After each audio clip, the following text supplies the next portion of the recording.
Now we know how to calculate the velocity of a point inside the rigid body which is rotating and translating both. That is a combination of the translation and rotation motion. Let us learn how to calculate a acceleration of a point inside a rigid body which is rotating and translating both. So let us analyze acceleration of a rigid body. Let us take a rigid body here.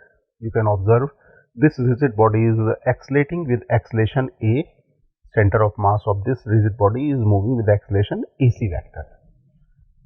And at this time the angular velocity of the rigid body is omega and angular acceleration is alpha. Let us take point P at a distance small r from the center of mass of this body. This point P is located at a distance small r. Now, the body is rotating about center of mass and also translating. That means we can consider the rotation of point P with respect to center of mass. We know in case of the rotation or circular motion, two directions are important. That is a tangential and normal. Normal direction means radial direction. So let us analyze the acceleration of point P with respect to center of mass C in the tangential as well as radial direction. Let us consider first tangential direction. Tangential direction, this direction perpendicular to R. So the tangential acceleration of this point P with respect to C should be equal to alpha multiplied by R. That is the tangential acceleration of point P with respect to C. Now consider the radial direction. That should be along the radius and toward the center like this. And here we can write this acceleration, that is the radial acceleration, as omega square r. So the radial acceleration of P with respect to C should be equal to omega square r. Correct? Now you can observe these two vectors are perpendicular. For getting the resultant, we can make the parallelogram. This is the resultant vector. This is the acceleration of point P with respect to C, and we can write here APC vector. Now let us make this diagram again. The acceleration of point P can be written as acceleration of point P with respect to C plus acceleration of C. And we know this acceleration of P with respect to C, that is this acceleration is the summation of these two components, that is the tangential as well as the radial component.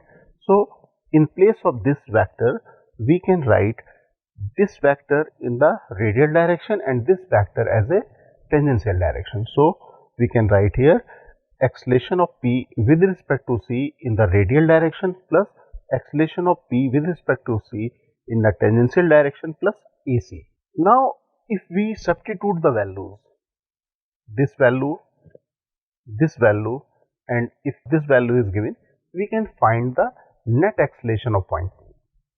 Now let us learn this concept through one illustration. You can observe in this diagram, this is a disk, uniform disk of radius r.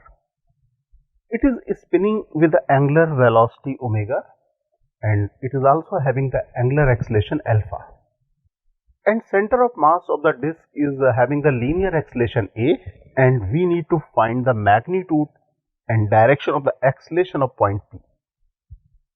P point is just in front of C in the horizontal direction, right?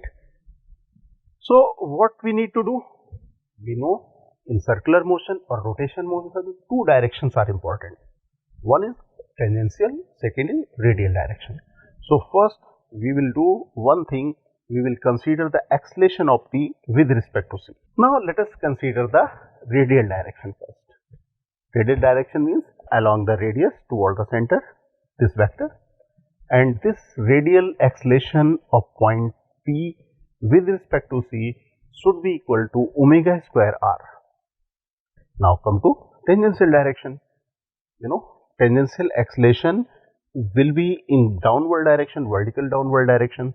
So let us make this vector like this, and this is alpha multiplied by r, that is the tangential acceleration. Now let us write these acceleration in the vector form, and if we write in the vector form, we want to write this in vector form, we need to assign the axes. X-axis in rightward direction, y-axis in the upward direction, and z-axis toward you. So here this acceleration is along the minus y direction, and this acceleration is along the minus x direction, correct? Now let us write the combined acceleration, that is the net acceleration of point P. We can write net acceleration of point P is acceleration of point P with respect to C plus acceleration of C. And we know acceleration of point P with respect to C is the combination of the radial and tangential acceleration. So let us write this acceleration of point P, that is the acceleration of point P with respect to C in the tangential direction plus radial direction plus acceleration of C. We can write this value. First observe this value. In tangential direction it is alpha r, in downward direction that is minus j cap. And now come to this acceleration, that is omega square r, and in minus I cap.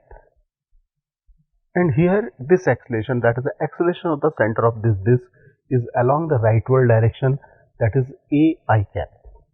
We can substitute these values in the above equation and get the net acceleration of this point P, correct?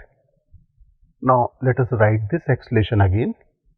Now the magnitude of this acceleration can be calculated, because we know x component and y component are perpendicular to each other. So now we can take the mod of this vector, that is under root of this square of this value plus this value. You know, this is the radial direction, this is the tangential direction, and this is the net acceleration. That this angle is theta.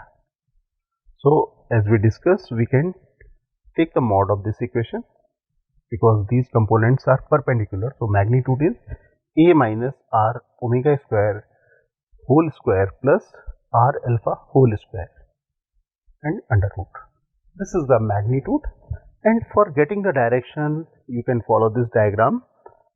Tan theta can be written as this component divided by this component. So theta equal to tan inverse this component divided by this component. This component net acceleration is a minus omega square r. So theta equal to tan inverse r alpha and divided by a minus r omega square. This is the direction of net acceleration, correct?